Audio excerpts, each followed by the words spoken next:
Journal Trust here, de-dollarization initiatives are accelerating, particularly among former Soviet states. 11 nations, including Russia, Ukraine, Kazakhstan, are phasing out of dollar transactions by mid-2025 to prioritize regional economic independencies. Even geopolitical adversaries like Russia and Ukraine are aligning on this issue, highlighting the urgency of reducing dollar dependency. Now, here are some market implications.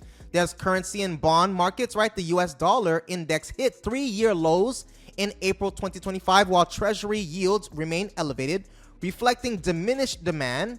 Global reserve shifts are another factor, right? Central banks are diversifying into gold and Chinese renminbi and digital currencies, reducing dollar reserves from 70% in 2000 to under 60% in 2024.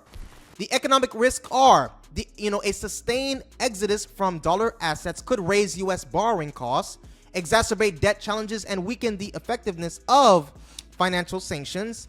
Skepticism and counterparts, right? While the dollar's dominance isn't collapsing overnight, analysts warn of gradual erosion, right? JP Morgan's Joyce Chang notes that full de-dollarization could take decades, but early signs are emerging.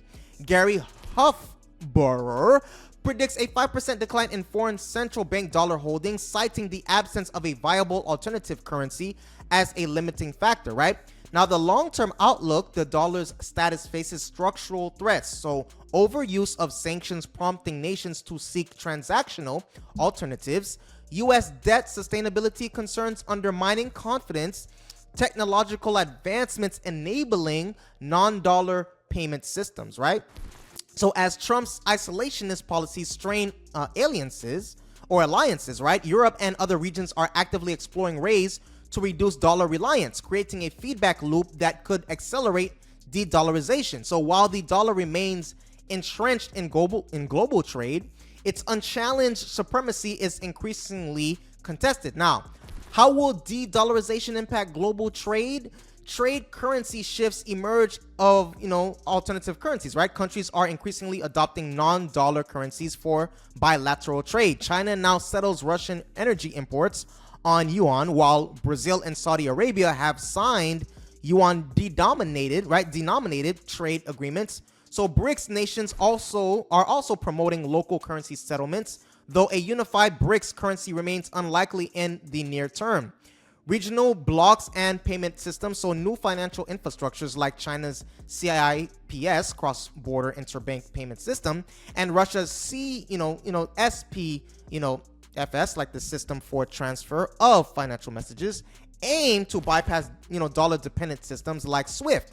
So these could fragment global trade into competing currency zones, particularly in energy markets where the petro yuan is gaining traction. Now, there are economic and financial risks, right? Increased transaction costs. So a fragmented currency landscape may raise hedging expenses and complicate cross-border pricing, especially for commodities traditionally priced in dollars, right? Like, for example, oil. There's currency volatility, so a multipolar system could amplify exchange rate fluctuations, disrupting supply chains and investment flows. In regards to, there's also emerging markets may face heightened instability if local currencies lack liquidity and credibility. There is geopolitical realignment, reduced U.S. leverage, right? So the dollar's role in enforcing sanctions like against Russia has accelerated efforts to develop workarounds, weakening Washington's ability to project economic power. There's rise of regional, spheres, so partial de-dollarization among China's partners could solidify regional trade blocs centered on the yuan, potentially marginalizing U.S.-aligned economies. However, reliance on the yuan introduces a new dependencies on China's political and economic stability. There are sector-specific impacts. So energy, the shift toward non-dollar oil contracts like China-Russia, Saudi-China deals may gradually erode the petrodollar's dominance. Manufacturing, the U.S. exporters could gain short-term competitiveness from a weaker dollar but face rising input costs. For dollar price components, long-term structural pressure. So while the dollar remains dominant in reserves, 59% of global holdings as of 2024, Its share has steadily declined from 70% in 2000. Sustained de-dollarization could increase U.S. borrowing costs as foreign demand for treasuries, wanes, trigger capital reallocation from U.S. markets to regions adopting alternative currencies, encourage gold accumulation as a reserve alternative, particularly among sanctioned exposed nations. So the transition will likely be gradual due to the dollar's entrenched role in global liquidity and the absence of a fully viable alternative.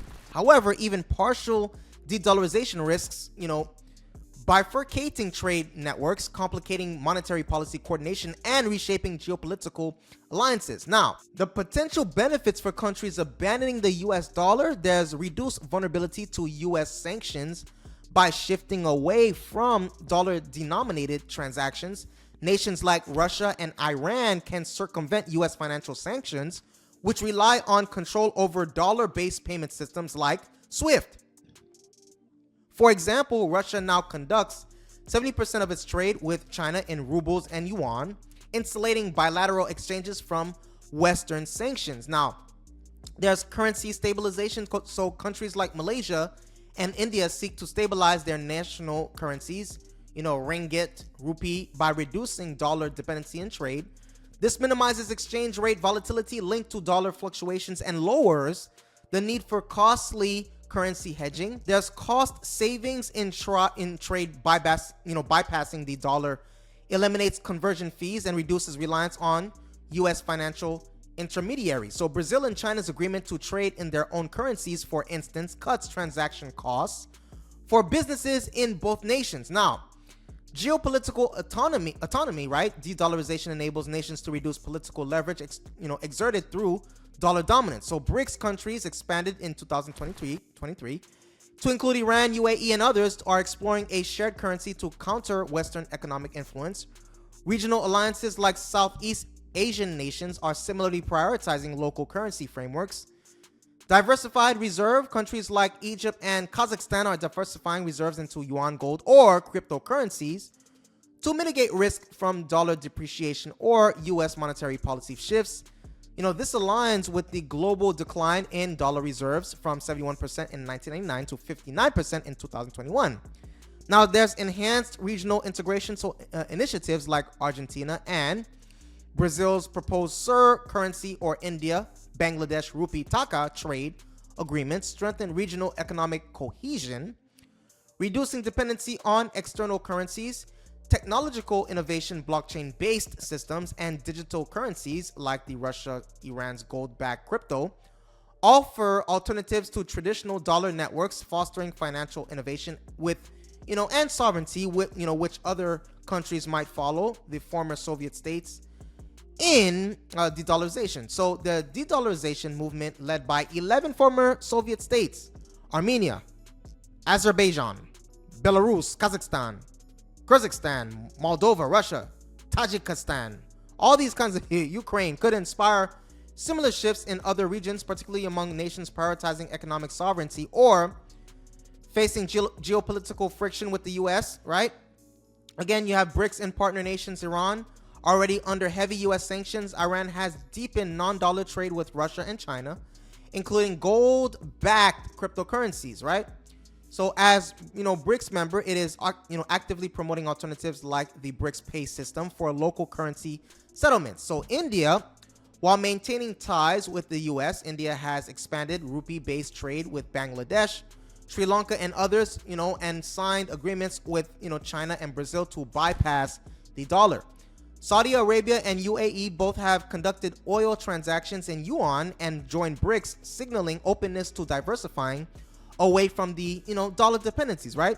So Southeast Asia, Malaysia, Indonesia, Thailand, these nations have voiced concerns about dollar volatility and are exploring regional currency frameworks, right? So Malaysia's prime minister explicitly called for reducing dollar reliance in Asian trade.